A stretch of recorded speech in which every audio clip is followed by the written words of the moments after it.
ಚಿಕ್ಕವ್ರಿಗೆ hi, hello, ದೊಡ್ಡವ್ರಿಗೆ ನಮಸ್ಕಾರ. Welcome back to limitless art 7 guides. ಇವತ್ತಿನ ಒಂದು ಹಾರರ್ ಸ್ಟೋರಿಯಲ್ಲಿ ಹೇಗೆ ಒಬ್ಬ ಹಾಲು ಮಾರುವವ ತನ್ನ ಜೀವನದಲ್ಲಿ 1 ರಿಂದ 2 ಸತಿ ಹಾರರ್ ದೆವ್ವಭೂತದ ಅನುಭವಗಳನ್ನು ಅನುಭವಿಸಿದ ಅನ್ನೋದನ್ನ ನೋಡಲಿದ್ದೀವಿ. ಏನಂದ್ರೆ ಗಾಯ್ಸ್, ಒಬ್ಬ ರೈತ ಇರ್ತಾನೆ, ಅವನ ಹತ್ರ 5 ರಿಂದ 6 ಹಸುಗಳಿರ್ತವೆ.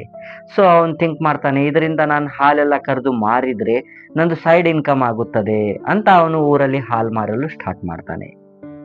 ಹೀಗೆ ಇವನ್ ಹಾಲ್ ಮಾರ್ತಾ ಮಾರ್ತಾ ಊರಲ್ಲಿ ಮತ್ತು ಅಕ್ಕಪಕ್ಕದ ಹಳ್ಳಿಗಳಲ್ಲೆಲ್ಲ ಇವೊಂದು ಹಾಲಿನ ಪಬ್ಲಿಸಿಟಿ ಮತ್ತು ಡಿಮಾಂಡ್ ಎಲ್ಲ ಹೆಚ್ಚಿಗೆ ಆಗುತ್ತದೆ. ಅದು ಹೇಗಂದ್ರೆ ನೋಡಿ, ಇವನೇನ್ ಹಾಲ್ ಮಾರ್ತಿರ್ತಾನಲ್ಲ, ಅದರಲ್ಲಿ ಯಾವುದೇ ತರ ಮಿಕ್ಸಿಂಗ್ ಎಲ್ಲ ಮಾಡ್ತಾ ಇರೋದಿಲ್ಲ. ನೀರ್ ಹಾಕೋದು ಮತ್ತೆ ಬೇರೆ ಬೇರೆ ಐಟಮ್ಗಳನ್ನೆಲ್ಲ ಹಾಕೋದು ಇದೆಲ್ಲ ಮಾಡ್ತಾ ಇರೋದಿಲ್ಲ. ಪ್ಯೂರ್ ಹಾಲನ್ನ ಇವನು ಮಾಡ್ತಾ ಇರ್ತಾನೆ. ಸೊ ಇದರಿಂದ ಆ ಊರಿನ ಜನಗಳೇನಿರ್ತಾರಲ್ಲ, ಅವರೆಲ್ಲ ತಮ್ಮ ಅಕ್ಕಪಕ್ಕದ ರಿಲೇಟಿವ್ಸ್ ಮತ್ತೆ ಬೇರೆ ಬೇರೆ ಊರಿನ ಪರಿಚಿತರಿಗೆಲ್ಲ ಹೇಳ್ತಾರೆ, ಹೀಗೆ ನಮ್ಮ ಊರಿನಲ್ಲಿ ಒಬ್ಬ ಪ್ರಾಮಾಣಿಕ ಹಾಲು ಮಾರುವವನಿದ್ದಾನೆ, ಸೊ ನಾವು ತುಂಬಾ ಹೆಲ್ತಿ ಇದ್ದೀವಿ ಅಂತ. ಇದು ನಾರ್ಮಲಿ ಎಲ್ಲ ಕಡೆನೂ ಆಗುತ್ತದೆ. ಸೊ ಆವಾಗ ಆ ಬೇರೆ ಊರಿನ ಜನರು ಸಹ ಅಂತಾರೆ, ನಮಗೂ ಹಾಲ್ ಬೇಕು ಅಂತ.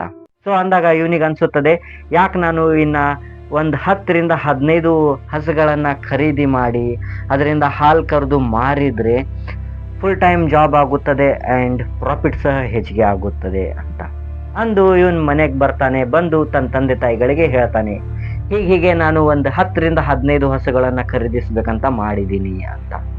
ಅಂದಾಗ ತಂದೆ ಅಂತಾರೆ, ಅಲ್ಲ, ನಿನಗೆ ಇವಾಗೇ ಹಾಲು ಕರೆಯೋದಕ್ಕೆ ಗಂಟೆಗಟ್ಟಲೆ ಟೈಮ್ ತಗೋತಾ ಇದೆ.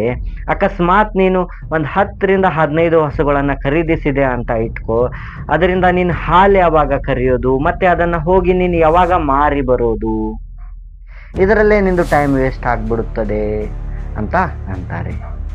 ಅಂದಾಗ ತಾಯಿ ಇದ್ದಾಳಲ್ಲ, ಅವಳಂತಾರೆ, ಅದೇನೂ ಬೇಡ, ನಾನು ಬಂದು ಹಾಲು ಕರಿತೀನಿ. ಮತ್ತೆ ನಮ್ಮ ಅಕ್ಕಪಕ್ಕದ ಮನೆಗಳಿದಾವಲ್ಲ, ಅಲ್ಲಿ ಇರ್ತಕ್ಕಂಥ ಮಹಿಳೆಯರು, ಹೆಣ್ಮಕ್ಳು, ಅವರು ಖಾಲಿ ಕೂತಿರ್ತಾರೆ, ಅವರಿಗೂ ಹೇಳ್ತೀನಿ ನಾನು, ಅವರು ಬಂದು ಹಾಲು ಕರೆದ್ರೆ ಅವರಿಗೆ ಇಂತಿಷ್ಟು ಕಾಸು ಅಂತ ಕೊಡೋಣ, ಇದರಿಂದ ಅವರಿಗೂ ಪ್ರಾಫಿಟ್ ಆಗುತ್ತೆ, ನಮಗೂ ಸಹಾಯ ಆಗುತ್ತದೆ.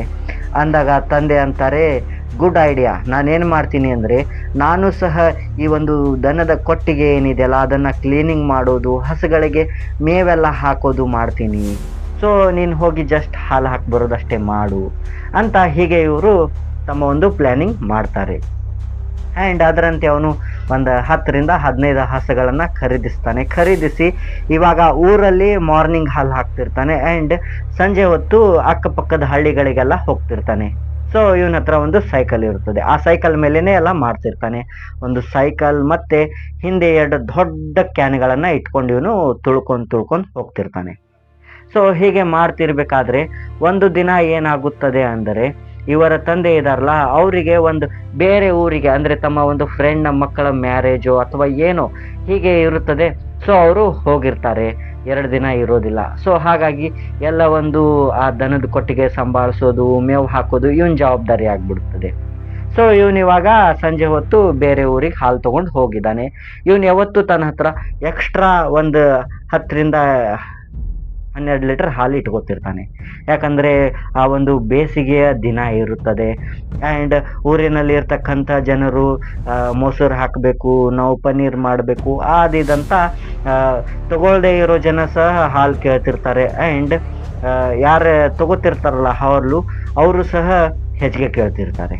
ಸೊ ಹೀಗಿರಬೇಕಾದ್ರೆ ಇವನು ಹಾಲು ಹೆಚ್ಚಿಗೆ ತೊಗೊಂಡು ಹೋಗಿದ್ದಾನೆ ಆ್ಯಂಡ್ ಇವನು ಇವಾಗ ಹಾಲು ಹಾಕಿ ರಿಟರ್ನ್ ಬರಬೇಕಾದ್ರೆ ಇವಾಗ ಇವನಿಗೆ ಟೈಮ್ ಹೆಚ್ಚಿಗೆ ಆಗುತ್ತದೆ. ಸೊ ಅಲ್ಲಿ ಮೇವು ಹಾಕಬೇಕಲ್ಲ ಊರಲ್ಲಿ ಹೋಗಿ, ಏನು ಮಾಡಬೇಕು ಇವಾಗ ಅಂತ ಇವನು ಥಿಂಕ್ ಮಾಡ್ತಾನೆ. ಲಾಂಗ್ ರೂಟ್ ತೊಗೊಂಡು ಹೋದರೆ ಇವನಿಗೆ ತುಂಬ ಟೈಮ್ ಹಿಡಿತಾ ಇರುತ್ತೆ. ಸೊ ಅದೇ ಊರಿನಲ್ಲಿ ಒಂದು ಶಾರ್ಟ್ ರೂಟ್ ಇರುತ್ತದೆ, ಅದನ್ನು ತೊಗೊಂಡು ಇವನು ಇವಾಗ ಹೋಗ್ತಾ ಇದ್ದಾನೆ.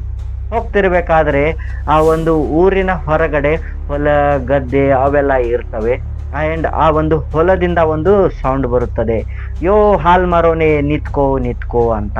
ಸೊ ಇವನ್ ಸೈಕಲ್ ತುಳಿತಾ ಹೋಗ್ತಾ ಇದ್ದಾನೆ. ಟೈಮ್ ಇವಾಗ 10 ರಿಂದ 10:30 ಆಗಿದೆ.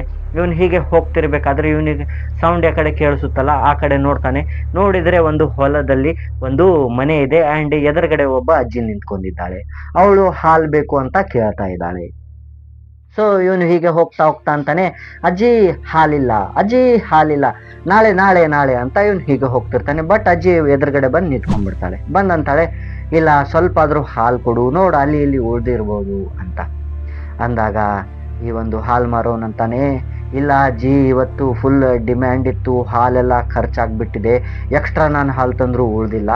ಸೊ ನೀನು ಡೈಲಿ ಹಾಲು ತಗೋತೀಯ ಅಂದರೆ ಹೇಳು, ನಾಳೆಯಿಂದ ನಾನು ಹೆಚ್ಚಿಗೆ ಹಾಲು ತರ್ತೀನಿ. ಆ್ಯಂಡ್ ಈ ಕಡೆ ಹಾಲು ಹಾಕೋಕೇನು ಹೋಗ್ತೀನಲ್ಲ ಪಕ್ಕದ ಹಳ್ಳಿಗೆ, ಅವಾಗ ಫಸ್ಟ್ ನಿನಗೆ ಹಾಲು ಕೊಟ್ಟು ಹೋಗ್ತೀನಿ ನಾನು ಅಂತ ಅಂದಾಗ ಅಜ್ಜಿ ಅಂತಾಳೆ, ಹಾ ಆಯ್ತು, ನಾಳೆಯಿಂದ ನೀನೇನು ಮಾಡಂದ್ರೆ ನನಗೆ ಅರ್ಧ ಲೀಟರ್ ಡೈಲಿ ಹಾಲು ಕೊಡಬೇಕು. ಆ್ಯಂಡ್ ನಾನು ದುಡ್ಡು ಏನಿದೆಯಲ್ಲ ಅದನ್ನು ನಿನಗೂ ಅವಾಗೆ ಕೊಡ್ತೀನಿ, ಅಂದರೆ ಡೈಲಿ ಬೇಸಿಸ್ ಮೇಲೇ ಕೊಡ್ತೀನಿ ಅಂತ ಅಂದಾಗ ಇವನು ಫುಲ್ ಖುಷಿ ಆಗ್ಬಿಡ್ತಾನೆ. ಓ ಅಂತ, ಯಾಕಂದರೆ ನೋಡಿ ಬಹಳಷ್ಟು ಜನ ಏನು ಮಾಡ್ತಿರ್ತಾರಂದರೆ ದುಡ್ಡೇ ಕೊಡ್ತಿರೋದಿಲ್ಲ, ಒಂದೊಂದು ತಿಂಗಳು ಎರಡೆರಡು ತಿಂಗಳು ಗ್ಯಾಪ್ ಮಾಡ್ತಾ ಇರ್ತಾರೆ, ಕೆಲವೊಬ್ರು 15 ದಿನ ಮಾಡ್ತಿರ್ತಾರೆ, ಇನ್ನು ಕೆಲವೊಬ್ರು ಜಗಳ ಮಾಡಿ ಬಿಟ್ಟು ಹೋಗ್ಬಿಡ್ತಿರ್ತಾರೆ. ಸೊ ಈ ಥರ ಇದ್ದಾಗ ಡೈಲಿ ಬೇಸಿಸ್ ಮೇಲೆ ಹಾಲು ಕೊಡೋರು ಡೈಲಿ ಬೇಸಿಸ್ ಮೇಲೆ ದುಡ್ಡು ಕೊಡೋರು ಭಾಳ ಕಡಿಮೆ ಇದ್ದಾರೆ. ಸೊ ಇವಳು ಕೊಡ್ತೀನಿ ಅಂತಿದ್ದಾಳೆ ಅಂದಮೇಲೆ ಇವಳಿಗೆ ಫಸ್ಟ್ ಪ್ರಿಫರೆನ್ಸ್ ಕೊಡಬೇಕು ಅಂತ ಇವನು ಮನೆಗೆ ಬರ್ತಾನೆ. ಮನೆಗೆ ಬಂದು ತನ್ನ ತಂದೆ ತಾಯಿಗಳಿಗೆ ಹೇಳ್ತಾನೆ, ಹೀಗೆ ಒಬ್ಬ ಅಜ್ಜಿ ಅರ್ಧ ಲೀಟರ್ ಹಾಲು ಕೇಳ್ತಾ ಇದ್ದಾಳೆ ಆ್ಯಂಡ್ ಅವಳು ಡೈಲಿ ಬೇಸಿಸ್ ಮೇಲೆ ದುಡ್ಡು ಕೊಡ್ತಾಳಂತೆ. ಅಂದ ತಕ್ಷಣ ಅವರು ಫುಲ್ ಖುಷಿ ಆಗ್ತಾರೆ. ಫುಲ್ ಖುಷಿಯಾಗಿ ಇವಾಗ ಇವನು ಮಾರನೇ ದಿನ ಸಂಜೆ ಹೊತ್ತು ಹಾಲು ತಗೊಂಡು ಇವನು ರಿಟರ್ನ್ ಹೋಗ್ತಿರ್ಬೇಕಾದ್ರೆ ಅದೇ ರೂಟ್ನಲ್ಲಿ ಅಜ್ಜಿ ನಿಂತ್ಕೊಂಡಿರ್ತಾಳೆ ತನ್ನ ಮನೆ ಎದುರುಗಡೆ.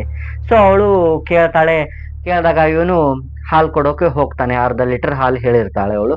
ಆಗ ಅಜ್ಜಿ ಅಂತಾಳೆ, ನನ್ನ ಹತ್ರ ಯಾವುದೇ ಥರದ ಒಂದು ಪಾತ್ರೆಗಳು ಉಳಿದಿಲ್ಲ, ಎಲ್ಲ ತುಂಬ ಹೋಗಿದೆ, ಸೊ ನಿನ್ನ ಹತ್ರನೇ ಏನಾದರೂ ಇದ್ರೆ ಕೊಡು ಅಂತ ಅಂದಾಗ ಇವನು ಡೈಲಿ ಹಾಲು ಮಾರಲು ಬರ್ತಿರ್ಬೇಕಾದ್ರೆ ಇವನ ಹತ್ರ ಒಂದು ಇದು ಇರುತ್ತದೆ ಗಾಯ್ಸ್, ನೀರಿನ ಬಾಟಲಿ. ಸೊ ಆ ಒಂದು ನೀರಿನ ಬಾಟ್ಲಿ ಖಾಲಿ ಮಾಡಿ ಅದರಲ್ಲಿ ಅರ್ಧ ಲೀಟರ್ ಹಾಲು ಹಾಕಿ ಇವನು ಕೊಡ್ತಾನೆ. ಸೊ ಇವಾಗ ಅಜ್ಜಿ ಅದನ್ನು ತಗೊಂಡು ಅವನಿಗಂತಾಳೆ, ವೇಟ್, ಈ ಹಾಲನ್ನು ನಾನು ಒಳಗಡೆ ಇಟ್ಕೊಂಡು ನಿನಗೆ ಕಾಸು ತಂದು ಕೊಡ್ತೀನಿ ಅಂತ ಅಂದಾಗ ಆಯ್ತಂತ ಇವನು ಹೊರಗಡೆ ನಿಂತ್ಕೊಂಡಿರ್ತಾನೆ. ಅವಾಗ ಅಜ್ಜಿ ಒಳಗಿಂದ ಹೊರಗೆ ಬಂದು ಇವನ ಹತ್ರ ಕಾಸನ್ನ ಇಡ್ತಾಳೆ ಇವನ ಕೈಯಲ್ಲಿ. ಇವನು ಆ ನೋಟ್ ನೋಡ್ತಾನೆ. ನೋಡಿದರೆ ₹1 ನೋಟ್ ಇದೆ. ತುಂಬಾ ಹಳೆ ನೋಟ್ಗಳಿದಾವೆ, ಎಲ್ಲ ಮುದುಡಿ ಆಗ್ಬಿಟ್ಟಿದೆ. ಸೊ ಅವನು ಕೇಳ್ತಾನೆ, ಅಜ್ಜಿ ಈ ನೋಟ್ ಇವಾಗಲೂ ನಡೆಯುತ್ತಾ ಅಂತ ಅಂದಾಗ ಅಜ್ಜಿ ಅಂತಾಳೆ, ಹಾ ನಡೆಯುತ್ತೆ. ಬಟ್ ಇವನಂತಾನೆ, ಇಲ್ಲ ಅಜ್ಜಿ, ನಾನು ಎಲ್ಲಿ ನೋಡಿಲ್ಲ ಈ ನೋಟ್ಗಳನ್ನು, ಬಹಳ ದಿನ ಆಯಿತು ಅಂದಾಗ ಇವನು ನೋಡಿ ಅವನಂತಾನೆ, ಓ ಮೋಸ್ಟ್ಲಿ ನಡಿಬೋದು, ತಂದೆ ಕೇಳಿದ್ರೆ ಆಯ್ತಂತ ಇವನು ಇಟ್ಕೊಂಡು ಇವನು ಮುಂದೆ ಹಾಲು ಮಾರಲು ಹೋಗ್ತಾನೆ. ಹಾಲು ಮಾರ್ತಾನೆ ಇವನು, ಮತ್ತೆ ತನ್ನ ಊರಿಗೆ ಹೋಗ್ತಾನೆ. ಮತ್ತೆ ಮಾರನೇ ದಿನ ಸೇಮ್ ರುಟೀನ್. ತನ್ನ ತಂದೆಗೆ ಫಸ್ಟ್ ಕೇಳ್ತಾನೆ, ಈ ನೋಟ್ ನಡೆಯುತ್ತಾ ಅಂತ.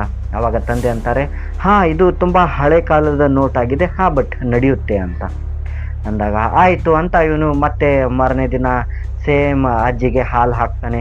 ಆ್ಯಂಡ್ ಮತ್ತೆ ಅಜ್ಜಿ ಏನಂತಾಳಂದರೆ, ನನ್ನ ಹತ್ರ ಯಾವುದೇ ಪಾತ್ರೆಗಳಿಲ್ಲ, ನೀನೇ ಯಾವುದಾದ್ರೂ ಒಂದು ಬಾಟ್ಲಿ ಆರ್ ಒಂದು ಕ್ಯಾರಿ ಬ್ಯಾಗ್ ಡೈಲಿ ಇಟ್ಕೊಂಡು ಬಾ ಅಂತ ಅಂದಾಗ ಇವನು ಆಯಿತು ಅಂತ ಮತ್ತೆ ಇವನು ಆಕೆಗೆ ಹಾಲನ್ನ ಹಾಕ್ತಾನೆ. ಒಂದು ಬಾಟ್ಲಿ ಏನಿರುತ್ತಲ್ಲ ಇವನ ಹತ್ರ, ನೀರಿನ ಬಾಟ್ಲಿ, ಅದರಲ್ಲಿ ಹಾಕಿ ಇವನು ಕೊಟ್ಟು ಮತ್ತೆ ಅವಳು ಕಾಸು ತಂದು ಕೊಡ್ತಾಳೆ.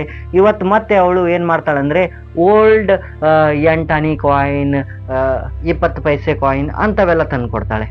ಕೊಟ್ಟಾಗ ಇವನು ಶಾಕ್ ಆಗ್ತಾನೆ, ಏನಜ್ಜಿ ಇಷ್ಟು ಹಳೆ ನಾಣ್ಯಗಳನ್ನೆಲ್ಲ ಕೊಡ್ತಾ ಇದೆಯಲ್ಲ ಅಂತ ಅಂದಾಗ ಅಜ್ಜಿ ಅಂತಾಳೆ, ನನ್ನ ಹತ್ರ ಇರೋದೇ ಇದು ಅಂತ.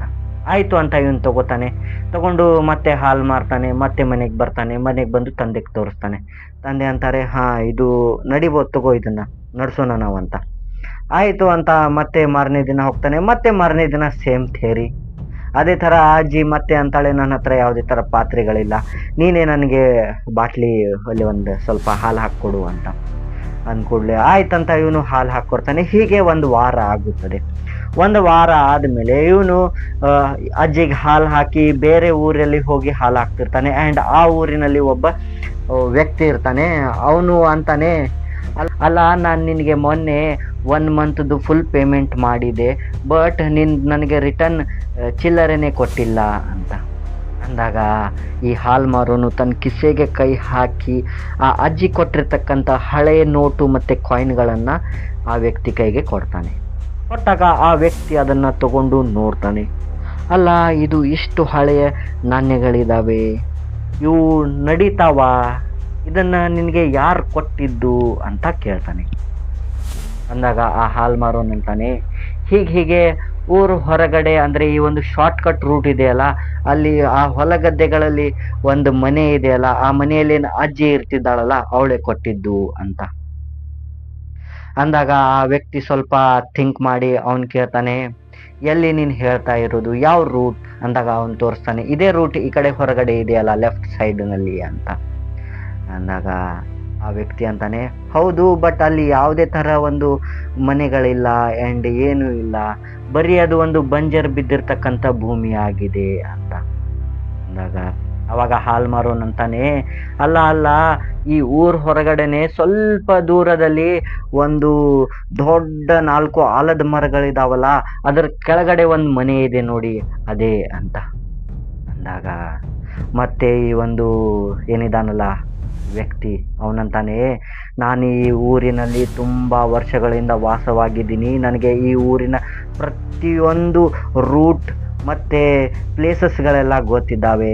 ನೀನೇನು ಹೇಳ್ತಾ ಇದೆಯಲ್ಲ ಆ 4 ಆಲದ ಮರಗಳಿದಾವಂತ, ಅಲ್ಲಿ ಯಾವುದೇ ಥರದ ಮನೆಗಳಿಲ್ಲ, ಆ ಒಂದು ಹೊಲಗಳೇನಿದಾವಲ್ಲ ಅವೆಲ್ಲ ಬಂಜರು ಭೂಮಿ ಆಗಿದೆ, ಆ ಕಡೆ ನಾವು ಊರಿನವ್ರು ಯಾರೂ ಹೋಗೋದಿಲ್ಲ, ನಿನಗೇನೋ ಇದು ಆಗಿದೆ ನೋಡು, ಭಾಸವಾಗಿದೆ, ನೀನು ನಾಳೆ ಏನು ಮಾಡಂದ್ರೆ ಮಾರ್ನಿಂಗ್ ಬರ್ತಿರ್ಬೇಕಾದ್ರೆ ಅದೇ ರೂಟಿನಿಂದ ಬಾ, ನಿನಗೆ ಅವಾಗ ತಿಳಿಯುತ್ತೆ ಸತ್ಯ ಏನು ಅಂತ. ಅಂದಾಗ ಹಾಲ್ ಮಾರೋನು ಸ್ವಲ್ಪ ವಿಚಾರ ಮಾಡ್ತಾನೆ, ಏನಿವರು ಈ ಥರ ಹೇಳಿಬಿಟ್ರಲ್ಲ, ಅಲ್ಲಿ ಯಾವುದೇ ಥರ ಮನೆಗಳಿಲ್ಲ ಅಂತ. ಅಜ್ಜಿ ನೋಡಿದರೆ ಡೈಲಿ ಹಾಲು ಇಸ್ಕೋತಾಳೆ ಸಂಜೆ ಹೊತ್ತು, ಏನು ಮಾಡೋದು ಇವಾಗ ಅಂತ ಇವನು ಹೀಗೆ ವಿಚಾರ ಮಾಡಿ ಬೇರೆ ರೂಟ್ ಹಿಡ್ಕೊಂಡು ಇವನು ಮನೆಗೆ ಬರ್ತಾನೆ. ಮನೆಗೆ ಬಂದು ತಂದೆಗೆ ಹೇಳ್ತಾನೆ, ಈ ಥರ ಆಯಿತು ಅಪ್ಪಾಜಿ ಅಂತ. ಅಂದಾಗ ತಂದೆ ಅಂತಾರೆ, ನೀನು ಇದೆಲ್ಲ ವಿಚಾರ ಮಾಡಬೇಡ, ಏನಂದರೆ ನೀನೇನು ಇವಾಗ ಹಾಲು ಹಾಕ್ತಾ ಇದೆಯಲ್ಲ ಊರಿನಲ್ಲಿ ಇರ್ತಕ್ಕಂಥ ಮನೆಗಳಿಗೆ, ಕೆಲವೊಬ್ಬರಿಗೆ ಹಾಲು ಕಡಿಮೆ ಬೀಳ್ತಾ ಇರುತ್ತೆ, ಕೆಲವೊಬ್ಬರಿಗೆ ಹೆಚ್ಚಿಗೆ ಹಾಲು ಬೇಕಾಗಿರುತ್ತದೆ, ಆ್ಯಂಡ್ ಇನ್ನು ಕೆಲವೊಬ್ಬರು ನಮ್ಮ ಜೊತೆ ಆಟ ಆಡ್ತಾ ಇರ್ತಾರೆ, ಇವನು ಯಾಕೆ ಬೇರೆ ಕಡೆ ಹಾಲು ಹಾಕಬೇಕು, ನಮಗೆ ಹಾಲು ತಂದು ಕೊಡಲಿ ಅಂತ ಗ್ರಾಹಕರು ತುಂಬ ಕನ್ಫ್ಯೂಷನ್ ಎಲ್ಲ ಮಾಡ್ತಾ ಇರ್ತಾರೆ. ಸೊ ಹಾಗೆ ಮಾಡಿರ್ಬೇಕು ನೋಡು, ಅವ್ರೇನಾದರೂ ನಿನಗೆ ಹೆಚ್ಚಿಗೆ ಹಾಲು ಕೇಳ್ತಾ ಇದ್ದಾರಾ ಡೈಲಿ ಅಂತ. ಅಂದಾಗ ಈ ಹಾಲು ಮಾರೋನ್ ಅಂತಾನೆ, ಹಾಂ ಅಪ್ಪಾಜಿ, ಅವರು ಡೈಲಿ 1 ರಿಂದ 2 ಲೀಟರ್ ಎಕ್ಸ್ಟ್ರಾ ಕೊಡು ಅಂತಾರೆ. ಅಂದಮೇಲೆ ಅದಕ್ಕೆ ಅವರು ಹೇಳಿದ್ದು ಆ ಒಂದು ಶಾರ್ಟ್ ಕಟ್ ರೂಟ್ನಲ್ಲಿ ಇರ್ತಕ್ಕಂಥ ಮನೆ ಏನಿದೆಯಲ್ಲ ಅಲ್ಲಿ ಏನೂ ಇಲ್ಲ ಅಂತ. ಸೊ ಅಂದರೆ ನೀನು ಅಲ್ಲಿ ಹಾಲು ಹಾಕೋದು ಮಾರೋದೆಲ್ಲ ಬಿಟ್ಬಿಟ್ರೆ ಇವ್ರಿಗೆ ಸಿಗುತ್ತಲ್ಲ ಆ ಹಾಲು, ಒಂದು ಆ ಥರ ಥಿಂಕಿಂಗ್ ಇದೆ ಅಂತ. ಅಂದಾಗ ಹೌದು ಅಪ್ಪಾಜಿ ಇರಬೇಕು ಅಂತ. ಆದರೂ ಇವನ ತಲೆಯಲ್ಲಿ ಓಡ್ತಾ ಇದೆ, ಯಾಕಂದರೆ ಹಿಂದೆ ಬಹಳಷ್ಟು ಅನುಭವಗಳಾಗಿರ್ತಾವಲ್ಲ. ಸೊ ಆಯಿತು, ಯಾಕೋ ಒನ್ ಟೈಮ್ ನಾನು ಮಾರ್ನಿಂಗ್ ಆ ರೂಟಿಗೆ ಹೋಗಿ ಚೆಕ್ ಮಾಡಬೇಕು ಅಂತ ಇವನು ಅದೇ ರೂಟಿಗೆ ಇವತ್ತು ಹೋಗ್ತಾನೆ. ಮಾರ್ನಿಂಗ್ ಹೋಗಿ ಅಲ್ಲಿ ನೋಡಿದರೆ ಇವನಿಗೆ ಶಾಕ್, ಯಾಕಂದರೆ ಅದು ಒಂದು ಫುಲ್ ಬಂಜರ್ ಭೂಮಿ ಆಗಿದೆ. ಎಷ್ಟು ಅದು ಪೂರ್ತಿ ಶಾರ್ಟ್ ಕಟ್ ರೂಟ್ ಇದೆಯಲ್ಲ ಪೂರ್ತಿನೇ ಬಂಜರ್ ಭೂಮಿ, ಆ್ಯಂಡ್ ಅಲ್ಲಿ ಅವು 4 ಆಲದ ಮರಗಳಿದ್ದಾವೆ. ಅದಾದ ಮೇಲೆ ಆ ಒಂದು ಆಲದ ಮರದ ಹತ್ರ ಏನು ಇವನಿಗೆ ಸಂಜೆ ಅಜ್ಜಿ ಮನೆ ಕಂಡಿತು ಆ್ಯಂಡ್ ಹಾಲು ಹಾಕ್ತಾ ಇದ್ದಲ್ಲ, ಅದು ಏನೂ ಇಲ್ಲ, ಅಲ್ಲಿ ಮನೆಯೇ ಇಲ್ಲ. ಇವನಿಗೆ ಒಂಥರ ವಿಚಿತ್ರ, ಏನಿದು, ನಾನು ಬೇರೆ ಕಡೆ ಏನಾದರೂ ಬಂದ್ಬಿಟ್ಟಿದ್ದೀನ ಅಂತ ಅತ್ತ ಕಡೆ ನೋಡಿ ಮತ್ತೆ ಸ್ವಲ್ಪ ಆಲದ ಮರದ ಕಡೆ ನೋಡ್ತಾನೆ. ನೋಡಿದರೆ ಇವನು ಫುಲ್ ನಿಂತು ಬಿಡ್ತಾನೆ ಗಾಯ್ಸ್. ಯಾಕೆ ಆ ಥರ ಅವನು ಸ್ಟನ್ ಆಗಿ ನಿಂತ ಅಂದರೆ, ಇವನೇನು ಡೈಲಿ ಹಾಲು ಹಾಕ್ತಾ ಇದ್ದಲ್ಲ, ಬಾಟ್ಲಿ ಕೊಡ್ತಾ ಇದ್ದ ಇವನು, 1 ಲೀಟರ್ದು ಬಾಟ್ಲಿಯಲ್ಲಿ ಅರ್ಧ ಲೀಟರ್ ಹಾಲು ಹಾಕಿ ಕೊಡ್ತಾ ಇದ್ದಿಲ್ಲ, ಆ ಬಾಟ್ಲಿಗಳೇನಿದಾವಲ್ಲ ಅವು ಬಿದ್ದಿದ್ದಾವೆ. ಅಲ್ಲಿ 4 ರಿಂದ 5 ಬಾಟ್ಲಿಗಳಿದ್ದಾವೆ ಆ್ಯಂಡ್ ಅವು ಫುಲ್ ಕರ್ರಗಾಗ್ಬಿಟ್ಟಿದ್ದಾವೆ. ಸೊ ನಿನ್ನೆ ದಿನ ಏನು ಇವನು ನೈಟ್ ಹಾಲು ಕೊಟ್ಟಿದ್ದಲ್ಲ, ಒಂದು ಕ್ಯಾರಿ ಬ್ಯಾಗ್ನಲ್ಲಿ ಕೊಟ್ಟಿರ್ತಾನೆ ಇವನು, ಆ ಕ್ಯಾರಿ ಬ್ಯಾಗ್ನಲ್ಲಿ ಬಿಳೆ ಹಾಲಿದೆ, ಅದು ಫ್ರೆಶ್ ಇದೆ. ಇವನು ಅದನ್ನು ನೋಡಿ ಎಕ್ದಮ್ ಗಾಬರಿಯಾಗಿ ಮೈಗೆಲ್ಲ ಒಂಥರ ಚಳಿ ಜ್ವರ ಎಲ್ಲ ಹತ್ಕೊಂಡು ಇವನು ಓಡ್ ಬಂದ್ಬಿಡ್ತಾನೆ ಮನೆ ಕಡೆ. ಮತ್ತೆ ಬೇರೆ ಯಾವುದಾದ್ರೂ ಒಂದು ಘಟನೆ ಆಗೋಕಿನ ಮೊದಲು ಅಂತ ಬಂದು ತನ್ನ ತಂದೆಗೆ ಹೇಳ್ತಾನೆ, ಅಪ್ಪಾಜಿ ಈ ಥರ ನಾನು ಆ ವ್ಯಕ್ತಿ ಹೇಳ್ದಂಗೆ ಹೋಗಿ ಚೆಕ್ ಮಾಡಿದರೆ ಅಲ್ಲಿ ಏನೂ ಇಲ್ಲ ಅಂತ. ಅಂದಾಗ ತಂದೆ ಅಂತಾರೆ, ಇದರ ಬಗ್ಗೆ ಏನು ನೀನು ಹೆಚ್ಚಿಗೆ ತಲೆ ಕೆಡಿಸ್ಕೋಬೇಡ, ಏನು ಅಂದರೆ ನೋಡು, ಇವಾಗ ಊರು ಹಳ್ಳಿಗಳು ಅಂದಮೇಲೆ ಇವೆಲ್ಲ ಕಾಮನ್, ದೆವ್ವ ಭೂತಗಳಿರ್ತವೆ. ಅವು ನಿನಗೇನು ಹಾರ್ಮ್ ಮಾಡೋದಿಲ್ಲ. ಅಂದು ಇವನಂತಾನೆ, ನಾನು ನಾಳೆಯಿಂದ ಹಾಲು ಹಾಕೋಕೆ ಹೋಗೋದಿಲ್ಲ ಅಂತ ಅಂದಾಗ ತಂದೆ ಅಂತಾರೆ, ಇವು ಕಾಮನ್ ಆಗಿ ಅವತ್ತಕ್ಕೆ ಗೊತ್ತಿರೋದಿಲ್ಲ ನಾನು ಸತ್ತಿದ್ದೀನಿ ಅಂತ. ಅವು ಡೈಲಿ ಅದೇ ಟೈಮ್ ಪೀರಿಯಡ್ಗೆ ಅಲ್ಲಿ ಬಂದು ಅಲ್ದಾಡ್ತಾವೆ. ಅವತ್ತಕ್ಕೇನು ತಿಳಿತಾ ಇರೋದಿಲ್ಲ. ಆ್ಯಂಡ್ ಅವು ನಿನಗೆ ಹಾರ್ಮ್ ಮಾಡ್ಬೇಕಂದಿದ್ರೆ ಯಾವಾಗೇ ಮಾಡ್ತಾ ಇತ್ತು. ಆ ಅಜ್ಜಿಗೆ ಗೊತ್ತಿರಲಿಕ್ಕಿಲ್ಲ ಅವಳು ಸತ್ತಿದ್ದಾಳೆ ಅಂತ. ಸೊ ನೀನು ಇಂಥ ಒಂದು ಸಂದರ್ಭದಲ್ಲಿ ಏನು ಮಾಡ್ಬೇಕಂದ್ರೆ, ಯಾವುದೇ ಥರ ನೀನು ಹೆದರಬಾರ್ದು. ಡೇರಿಂಗ್ನಿಂದ ನೀನು ಹೋದರೆ ಅವು ನಿನಗೇನು ಮಾಡುವುದಿಲ್ಲ. ಅತೃಪ್ತ ಆತ್ಮಗಳಿರ್ತವೆ, ಅಲ್ದಾಡಿ ಅಲ್ದಾಡಿ ಮುಕ್ತಿ ಮೋಕ್ಷಕ್ಕೆಲ್ಲ ಕಾಯ್ತಾ ಇರ್ತವೆ ಅಂತ ಅವ್ರು ಹೇಳ್ತಾರೆ. ಆಯಿತು ಅಂತ ಇವನು ಸ್ವಲ್ಪ ಧೈರ್ಯ ತಗೊಂಡು ಹೀಗೆ ಸ್ವಲ್ಪ ಅಲ್ಲಿ ಇಲ್ಲಿ ತೋರಿಸಿ ಮತ್ತೆ ಆ ರೂಟ್ಗೆ ಹೋಗೋದೇ ಇವನು ಬಿಟ್ಟುಬಿಡ್ತಾನೆ. ಹೀಗೆ ಒಂದು 5-6 ತಿಂಗಳಾದ ಮೇಲೆ ಸೈಕಲ್ ಮೇಲೆ ತನ್ನ ಫ್ರೆಂಡ್ನ ಕುಣಿಸ್ಕೊಂಡು ಏನೋ ಅರ್ಜೆಂಟ್ ಕೆಲಸ ಇದೆ ಅಂತ ಸಂಜೆ ಹೊತ್ತು ಅದೇ ರೂಟ್ ಮುಖಾಂತರ ಹೋಗೋದಾಗಿ ಬರುತ್ತದೆ. ಹೋಗಬೇಕಾದ್ರೆ ಇವನಿಗೆ ಅನಿಸುತ್ತದೆ ಅಲ್ಲಿ ಆ ಥರ ಅಜ್ಜಿ ಅಂತ ಇವನು ಥಿಂಕ್ ಮಾಡ್ತಾನೆ. ಬಟ್ ಇವನಿಗೆ ಮತ್ತೆ ಅನಿಸುತ್ತದೆ, ಇಲ್ಲ ಅದು ರಾತ್ರಿ ಹೊತ್ತಾಗಿತ್ತು, ಸಂಜೆ ಹೊತ್ತೇನು ಇರೋದಿಲ್ಲಲ್ಲ, ಮತ್ತು ನನ್ನ ಜೊತೆ ನನ್ನ ಫ್ರೆಂಡ್ ಸಹ ಇದ್ದಾನೆ, ಅಂಥದ್ದೇನೂ ಆಗಲಿಕ್ಕಿಲ್ಲ ಅಂತ ಇವನು ಎಂಜಾಯ್ಮೆಂಟ್ ಮಾಡ್ಕೊತು ಸೈಕಲ್ನ ತುಳ್ಕೊತು ಹೋಗ್ತಾ ಇದ್ದಾನೆ. ಹಿಂದೆ ಫ್ರೆಂಡ್ ಕೂತಿದ್ದಾನೆ. ಆ್ಯಂಡ್ ಇವನು ಫ್ರೆಂಡ್ಗೆ ಸ್ವಲ್ಪ ದೂರದಲ್ಲಿನೇ ಆ ಒಂದು ಆಲದ ಮರಗಳು ಕಾಣ್ತಾವಲ್ಲ, ಅವಾಗಂತಾನೆ, ನೋಡು ಅಲ್ಲಿ ಅಷ್ಟು ದೂರದಲ್ಲಿ ಏನು ಆಲದ ಮರ ಕಾಣ್ತಾ ಇದ್ದಾವಲ್ವ, ಅಲ್ಲಿ ನಾನು ಡೈಲಿ ಹಾಲು ಹಾಕ್ತಾ ಇದ್ದೆ. ಒಂದು ಮನೆ ನನಗೆ ಕಾಣ್ತಾ ಇತ್ತು, ಬಟ್ ಅದು ಮನೆ ಆಗಿರಲಿಲ್ಲ, ಅದು ಒಂದು ಪಿಶಾಚಿನಿಯ ವಾಸ ಆಗಿತ್ತು ಅಂತ. ಹೀಗೆ ನಕ್ಕೊಂತು ಕೇಕೆ ಹೊಡ್ಕೊಂತು ಹೋಗಿ ಅಲ್ಲಿ ತೋರಿಸ್ತಾನೆ. ನೋಡಿ ಇದೇ ಇದೆ ಅಂತ ಒಂದು ಆಲದ ಮರದ ಹತ್ರ ಹೋದ್ಮೇಲೆ ತೋರಿಸ್ತಾನೆ. ನೋಡಿದರೆ ಇಬ್ರು ಶಾಕ್. ಏನಂದ್ರೆ ಅಜ್ಜಿ ಅಲ್ಲೇ ನಿಂತಿದ್ದಾಳೆ. ಬಟ್ ಅವಳು ಹಾಲ್ ಕೇಳ್ತಾ ಇಲ್ಲ, ಅವಳು ಜಸ್ಟ್ ಸ್ಮೈಲ್ ಮಾಡ್ತಾ ಇದ್ದಾಳೆ.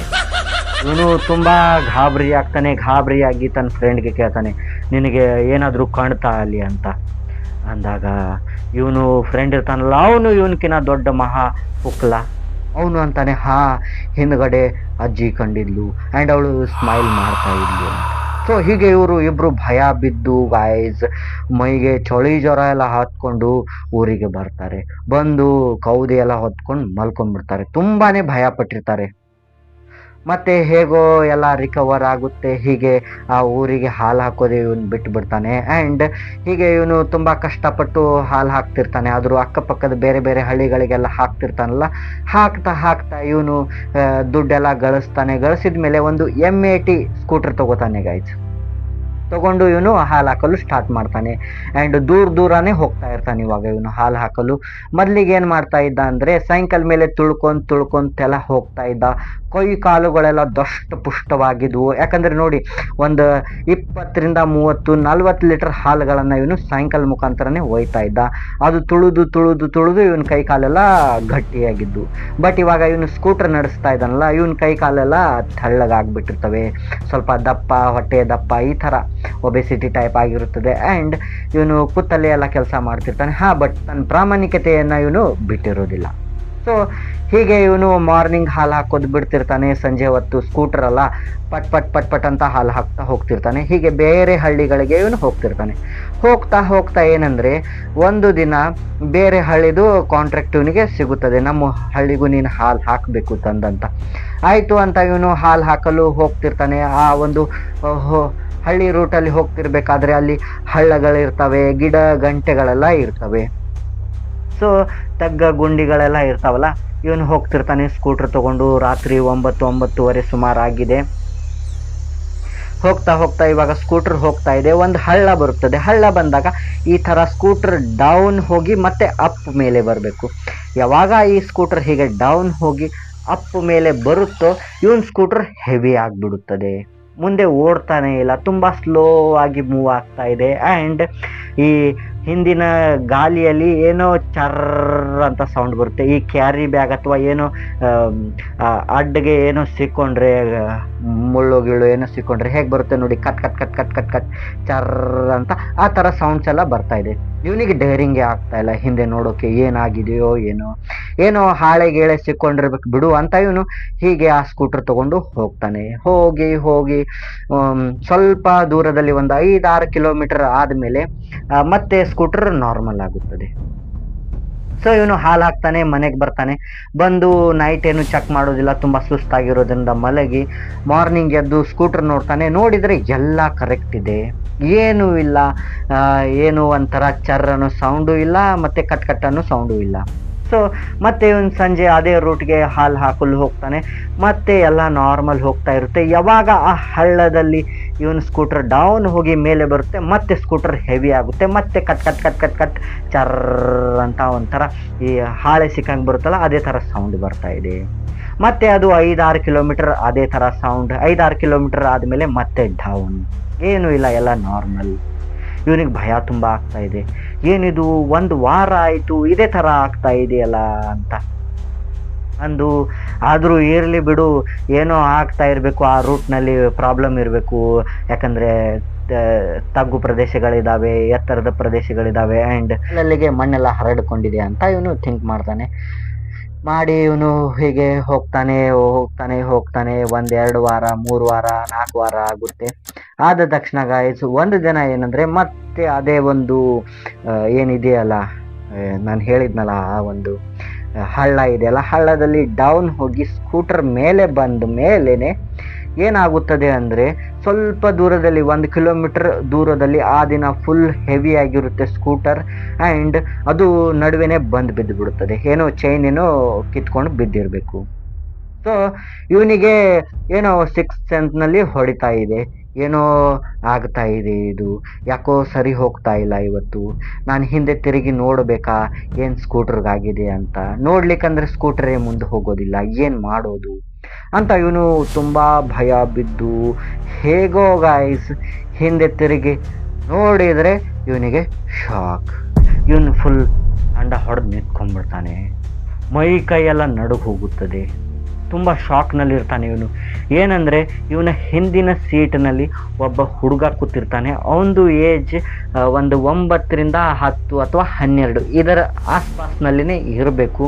ತೆಳ್ಳಗೆ ಹುಡುಗ ಇದ್ದಾನೆ. ಆ್ಯಂಡ್ ಅವನದು ಈ ಗದ್ದ ಮತ್ತು ತುಟಿ ಮತ್ತು ಪಕ್ಕದ ಒಂದು ಗಲ್ಲ ಎಲ್ಲ ಒಡೆದು ಬಿಟ್ಟಿದೆ. ತುಂಬ ಭಯಾನಕವಾಗಿ ಆ ಹುಡುಗ ಕಾಣ್ತಾ ಇದ್ದಾನೆ. ಸೊ ಅವನು ಹೀಗೆ ಕೂತಿದ್ದಾನೆ ಇವನನ್ನೇ ನೋಡ್ತಾ. ಆ್ಯಂಡ್ ಅದು ಒಂದು ಕತ್ತಲೆಯ ಪ್ರದೇಶವಾಗಿದೆ. ಮುಳ್ಳು ಗಿಡಗಂಟೆಗಳೆಲ್ಲ ಅಕ್ಕಪಕ್ಕದಲ್ಲಿದ್ದಾವೆ. ಆ್ಯಂಡ್ ಅದು ಒಂದು ಸ್ಮಾಲ್ ರೋಡ್ ಆಗಿದೆ. ಅತ್ತ ಕಡೆ ನೋಡಿದ್ರು ಜನ ಇಲ್ಲ, ಇತ್ತ ಕಡೆ ನೋಡಿದ್ರು ಜನ ಇಲ್ಲ. ತುಂಬ ಗೌ ಅಂತ ಏನೇನೋ ಸೌಂಡ್ ಬರ್ತಾ ಇದೆ. ಇವನು ಹೀಗೆ ನಿಂತ್ಕೊಂಡಿದ್ದಾನೆ. ನಿಂತ್ಕೊಂಡಾಗ ಇವನಿಗೆ ತನ್ನ ತಂದೆ ಹೇಳಿರ್ತಕ್ಕಂಥ ಮಾತುಗಳು ನೆನಪು ಬರ್ತವೆ. ಅವು ಒಂದು ಭೂತ ಪ್ರೇತಗಳಿರ್ತವೆ. ಅವಕ್ಕೆ ಗೊತ್ತಿರೋದಿಲ್ಲ ನಾವು ಸತ್ತಿದ್ದೀವಿ ಅಂತ. ಅವು ಅದೇ ಟೈಮ್ ಪೀರಿಯಡ್ಗೆ ಮತ್ತೆ ಅವು ಜೀವಂತವಾಗ್ತವೆ, ಮತ್ತೆ ತಮ್ಮ ಒಂದು ಪ್ರಯಾಣ ಬಳಸ್ತಾ ಇರ್ತವೆ. ನಾವು ಇಂಥ ಒಂದು ಸಂದರ್ಭದಲ್ಲಿ ಯಾವುದೇ ಕಾರಣಕ್ಕೂ ಹೆದರಬಾರದು, ಮತ್ತು ದೇವರ ನಾಮಸ್ಮರಣೆ ಮಾಡಬೇಕು ಅಂತ. ಸೊ ಇವನು ತನ್ನ ಮನೆಯ ದೇವರ ನಾಮಸ್ಮರಣೆಯನ್ನು ಮಾಡ್ತಾ ಯಾವುದೇ ಥರ ಹೆದರದೆ ಸುಮ್ಮನೆ ನಿಂತಿರ್ತಾನೆ. ಬಟ್ ಇವನ ಕೈ ಕಾಲು ನಡುಗ್ತಾ ಇದೆ. ಕಾಲು ಮಾತ್ರ ತುಂಬಾ ಶೇಕ್ ಆಗ್ತಾ ಇರುತ್ತೆ. ಬಾಯಲ್ಲಿ ಇವನಿಗೆ ಮಾತೇ ಬರ್ತಾ ಇಲ್ಲ, ಗಂಟ್ಲೆಲ್ಲ ಒಣಗೋಗಿದೆ.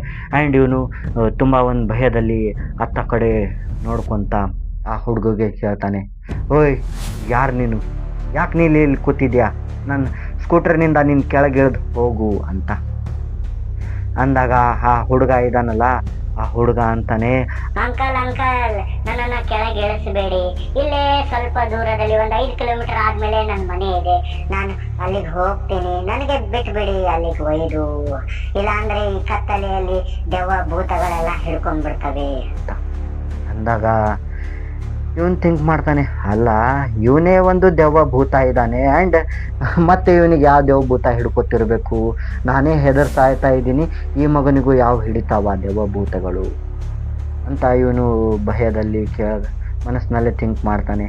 ಅಕಸ್ಮಾತ್ ನಾನೇನಾದರೂ ಇವನನ್ನು ಹಿಂದೆ ಹಚ್ಕೊಂಡು ಹೋದರೆ, ಅದೇನಾದರೂ ಹೊಕ್ಕಳಿಗೆ ಕೈ ಹಾಕಿ ಹರ್ಕೊಂಡ್ಬಿಟ್ರೆ, ಹಿಂದೆ ಏನಾದರೂ ತನ್ನ ಚೂಪಾದ ಉಗುರುಗಳಿರ್ತಾವಂತೆ ಸಣ್ಣ ಸಣ್ಣ ಭೂತಗಳಿಗೆ, ಅದನ್ನು ಹಾಕಿ ಪರ್ಚಿಬಿಟ್ರೆ, ಕುತ್ತಿಗೆ ಇದು ಮಾಡಿಬಿಟ್ರೆ ಏನು ಮಾಡೋದು ಅಂತ ಇವನು ಹೀಗೆ ಭಯಪಟ್ಟು ಥಿಂಕ್ ಮಾಡ್ತಾ ನಿಂತಿರ್ತಾನೆ.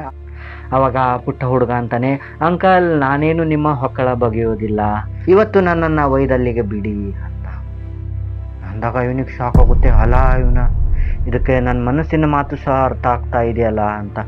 ಏನು ಮಾಡೋದು ಇವಾಗ, ಸ್ಕೂಟರು ಬಿಟ್ಟು ಹೋಗೋಕ್ಕಾಗೋದಿಲ್ಲ, ಆ್ಯಂಡ್ ಓಡ್ ಹೋದರೆ ಇದು ಹಿಡ್ಕೊಂಡ್ಬಿಡುತ್ತೆ. ದೇವರ ನಾಮ ಸ್ಮರಣೆ ಮಾಡ್ತಾ ಹೇಗೋ ತಳ್ಕೊಂಡು ಹೋದರೆ ಆಯಿತು ಅಂತ ಇವನು ಅದನ್ನು ತಳ್ಕೊಂಡು ಹೋಗ್ತಾನೆ. ಹೀಗೆ ಸ್ಲೋ ಆಗಿ ಮೂವ್ ಆಗ್ತಾ ಇದೆ. ಚೈನ್ ಎಲ್ಲ ಹಾಕಿದ್ದಾನೆ, ಚೈನ್ ಪಾಕೆಟ್ ಎಲ್ಲ ಹಾಕಿ ಇವಾಗ ಹೋಗ್ತಾ ಇದೆ. ಒಂದು 5 ಕಿಲೋಮೀಟರ್ ಆದಮೇಲೆ ಆ ಹುಡುಗ ಗಾಳಿಯಲ್ಲಿ ತೇಲ್ಕೊಂಡು ಒಂದು ಮರದಲ್ಲಿ ಹೋಗಿ ಕೂತ್ಕೊಂಡ್ಬಿಡ್ತಾನೆ. ನೋಡಿದರೆ ಅದು ಒಂದು ಹುಣಸೆ ಮರ ಆಗಿದೆ. ಇವನ್ ಫುಲ್ ಭಯ ಬಿದ್ದು ಗಾಯಸ್ ಹೇಳ್ತೀನಿ, ಆ ಒಂದು ಏನಿರ್ತಾವಲ್ಲ ಇವನ್ ಹಿಂದ್ಗಡೆ ಕ್ಯಾನ್ಗಳ, ಅದನ್ನೇನು ಥಿಂಕ್ ಮಾಡಿದೆ, ಹಾಲು ಹೆಚ್ಚಿಗೆ ಹಾರಾಡ್ತಾ ಇದೆ ಅದಿದು ಏನು ಥಿಂಕ್ ಮಾಡಿದೆ, ಇವನು ಫುಲ್ ಸ್ಪೀಡ್ನಲ್ಲಿ ಸ್ಕೂಟರ್ನ ಮೂವ್ ಮಾಡ್ತಾನೆ.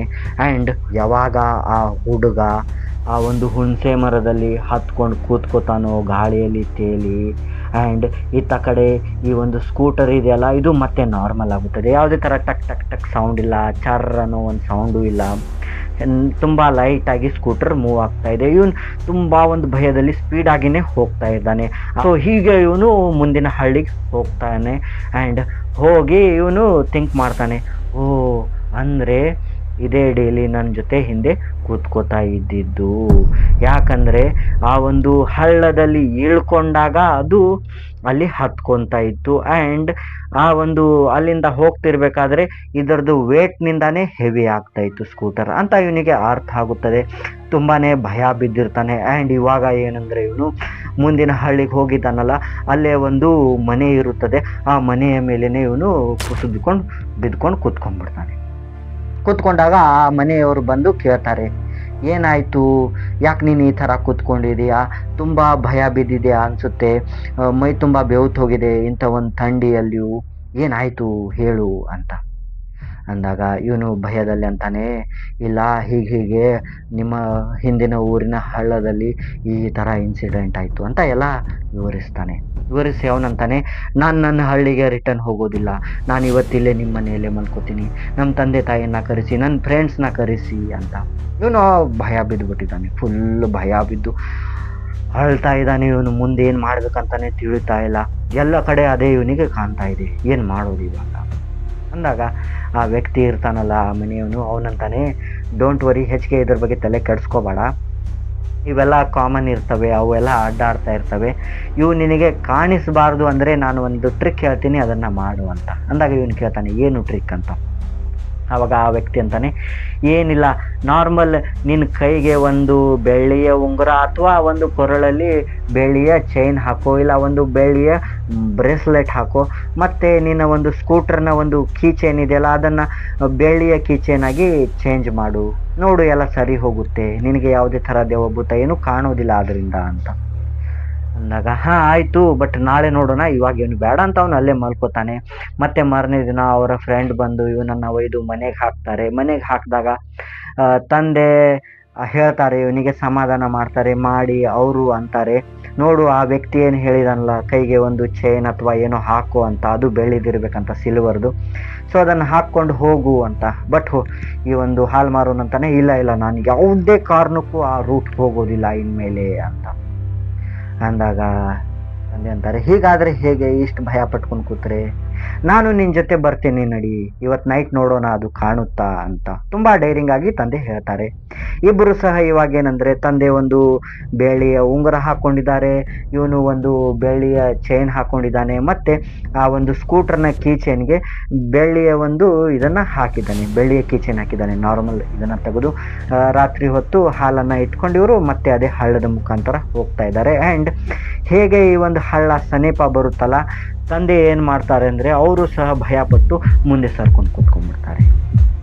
ಅಕಸ್ಮಾತ್ ನಾನು ಹಿಂದೆ ಕೂತ್ಕೊಂಡ್ರೆ ಅದು ಅದರದ್ದು ಜಾಗ ಅಂತ ನನ್ನ ತಲೆ ಮೇಲೆ ಬಂದು ಕೂತ್ಕೊಂಡ್ರೆ ಏನು ಮಾಡೋದು ಅಂತ ತುಂಬ ಭಯದಲ್ಲಿನೇ ಮಗನಿಗೆ ಹೇಳ್ತಾರೆ, ಸ್ವಲ್ಪ ಮುಂದೆ ಸರಿ ಅಂತ. ಇವರು ಒಂದು ಸ್ವಲ್ಪ ಗ್ಯಾಪ್ ಅಂದರೆ ಹಿಂದೆ ಜಾಗ ಆಗುವಾಗ ಕೂತ್ಕೋತಾರೆ. ಸೊ ಕೂತ್ಕೊಂಡು ಇವಾಗ ಸ್ಕೂಟಿ ಮೂವ್ ಆಗುತ್ತೆ, ಸ್ಕೂಟಿ ಅಂತ ನೋಡಿ ಗಾಯ್ಸ್, ಸ್ಕೂಟರ್ ಮೂವ್ ಆಗುತ್ತೆ. ಹೀಗೆ ಹೋಗುತ್ತೆ, ಆ ರೂಟ್ ಪೂರ್ತಿ ಏನು ಕಾಣುವುದಿಲ್ಲ ಇವರಿಗೆ. ಸೊ ಈ ಟ್ರಿಕ್ ವರ್ಕೌಟ್ ಆಗುತ್ತೆ. ಹೀಗೆ ಡೇಲಿ 1-2 ವಾರ ತಂದೆನೂ ಇವನ ಜೊತೆನೇ ಬರ್ತಿರ್ತಾರೆ. ಇಬ್ಬರು ಭಯ ಪಟ್ಕೊಂಡು ತಂದೆ ಒಂದು ಸ್ವಲ್ಪ ಗ್ಯಾಪ್ ಬಿಟ್ಕೊಂಡು, ಅಂದರೆ ಅದು ಬಂದು ಏನಾದರೂ ಹಿಂದೆ ಕೂತ್ಕೊಳ್ಳಿ ಅಂತ. ಸೊ ಹೀಗೆ ಆದಮೇಲೆ 1-2 ವಾರ ಆದಮೇಲೆ ತಂದೆ ಅಂತಾರೆ, ನೋಡು ಈ ಒಂದು ಟ್ರಿಕ್ ವರ್ಕ್ ಆಗ್ತಾ ಇದೆ, ನೀನು ಇದೇ ಥರ ಮಾಡು ಇನ್ಮೇಲೆ ಆ್ಯಂಡ್ ನೀನು ಯಾವುದೇ ಥರ ಭಯ ಪಟ್ಕೋಬೇಡ ಅಂತ ಹೇಳಿ ಇವನನ್ನು ಬಿಟ್ಟುಬಿಡ್ತಾರೆ. ಆ್ಯಂಡ್ ಇವನು ಸಹ ಯಾವುದೇ ಥರ ಭಯ ಪಟ್ಕೊಳ್ದೆ ಇವಾಗ ಅಡ್ಡಾಡ್ತಾ ಇರ್ತಾನೆ. ಆ್ಯಂಡ್ ಈ ಸ್ಟೋರಿ ನನಗೆ ಹೇಗೆ ಸಿಕ್ಕಿತ್ತು ಅಂದರೆ ಗಾಯ್ಸ್, ತುಂಬ ಸಿಂಪಲ್. ಒಬ್ಬರು ಡೆಡ್ ಆಗಿದ್ದರು. ಸೊ ನಾವು ಹೋಗಿದ್ವಿ, ಅವರು ಎಲ್ಲ ಬಂದಾಗ ಯಾರಾದರೂ ಡೆಡ್ ಆದಾಗ ಸ್ಟೋರೀಸ್ನೆಲ್ಲ ಹೇಳ್ತಿರ್ತಾರೆ ನೋಡಿ. ಸೊ ಅದೇ ಥರ ಅವರು ಸ್ಟೋರಿನ ಹೇಳ್ತಿದ್ರು, ನನ್ನ ಜೀವನದಲ್ಲಿ ಈ ಥರ ದೆವ್ವ ಸಿಕ್ಕಿತ್ತು, ಅಲ್ಲಿ ಹೀಗೆ ದೆವ್ವ ಸಿಕ್ಕಿತ್ತು ಅಂತ. ಸೊ ನಾನು ಸೈಲೆಂಟಾಗಿ ಕೂತ್ಕೊಂಡಿದ್ದೆ. ನಾನು ಹಾರರ್ ಸ್ಟೋರೀಸ್ಗಳನ್ನು ಹೇಳ್ತೀನಂತ ಅವರಿಗೂ ಗೊತ್ತಿಲ್ಲ. ಸೊ ನಾನು ಅವ್ರಿಗೆ ಕ್ವಶನ್ಸ್ನ ಕೇಳ್ಕೊಂಡು ಕೂತಾಗ ಅವರು ಫುಲ್ ಇಂಪ್ರೆಸ್ ಆಗಿ ಹೀಗೆ ಒಂದು 4-5 ಸ್ಟೋರಿಗಳನ್ನು ಹೇಳಿದರು. ಅದರಲ್ಲಿ ಈ ಒಂದು 2 ಸ್ಟೋರಿಗಳನ್ನು ನಾನು ಹೇಳಿದ್ದೀನಿ. ಮುಂದಿನ ಟೈಮ್ನಲ್ಲಿ ಮತ್ತೆ ನಮ್ಮ ಒಂದು ಪರಿಚಿತರೇನು ಕೂತಿದಾರಲ್ಲ ನನ್ನ ಅಕ್ಕಪಕ್ಕದಲ್ಲಿ, ಅವರು ಹೀಗೆ ತಮ್ಮ ಅನುಭವಗಳನ್ನು ಹೇಳಿದ್ದಾರೆ. ಅವತ್ತನ್ನು ನಾನು ನಿಮಗೆ ಒಂದೊಂದಾಗಿ ಹೇಳ್ತಾ ಹೋಗ್ತೀನಿ. ನನ್ನ ಚಾನಲನ್ನು ಸಬ್ಸ್ಕ್ರೈಬ್ ಮಾಡಿ ಗಾಯ್ಸ್. ಆ್ಯಂಡ್ ನೀವು ಮಾಡ್ತಾ ಇದ್ದೀರಿ, ಇದು ನನಗೆ ತುಂಬ ಖುಷಿ ಕೊಡ್ತಾ ಇದೆ. ಬಟ್ ನೀವು ಇನ್ನೂ ಹೆಚ್ಚಿಗೆ ಮಾಡಿದರೆ ಏನಾಗುತ್ತದೆ ಅಂದರೆ ತುಂಬ ಮೋಟಿವೇಶನ್ ಸಿಗುತ್ತದೆ. ಹೇಳ್ತಾ ಇದ್ದೀರಿ ಮಾಸ್ಕ್ ತೆಗಿ ಅಂತ. ತೆಗಿತೀನಿ ಗಾಯ್ಸ್. ಸ್ವಲ್ಪ 1000 ಸಬ್ಸ್ಕ್ರೈಬರ್ ಆಗಲಿ, ನನಗೂ ಒಂದು ಕಾನ್ಫಿಡೆನ್ಸ್ ಸಿಗಲಿ, ನಂದು ಗ್ರೋ ಆಗುತ್ತೆ ಚಾನಲ್ ಎಲ್ಲ ಅಂತ. ಮತ್ತು ನನಗೂ ಒಂದು ಕಾನ್ಫಿಡೆನ್ಸ್ ಇರುತ್ತೆ. ಆ್ಯಂಡ್ ನಾನು ಇದರಿಂದ ಮಾಡ್ಬೋದು, ಜನರಿಗೆ ನಾನೆಲ್ಲ ಹೇಳ್ಬೋದು. ಸೊ ಹೀಗೆಲ್ಲ ಇರುತ್ತದೆ ಗಾಯ್ಸ್. ನೀವು ಯಾವುದೇ ಥರ ಭಯ ಮಾಡಿದೆ ನನಗೆ ಸಪೋರ್ಟ್ ಮಾಡಿ ಅಂತ ಹೇಳ್ತಾ ಹೀಗೆ ಇರೋಣ ಅಂತ ಹೇಳ್ತಾ ಗಾಯ್ಸ್. Thank you guys.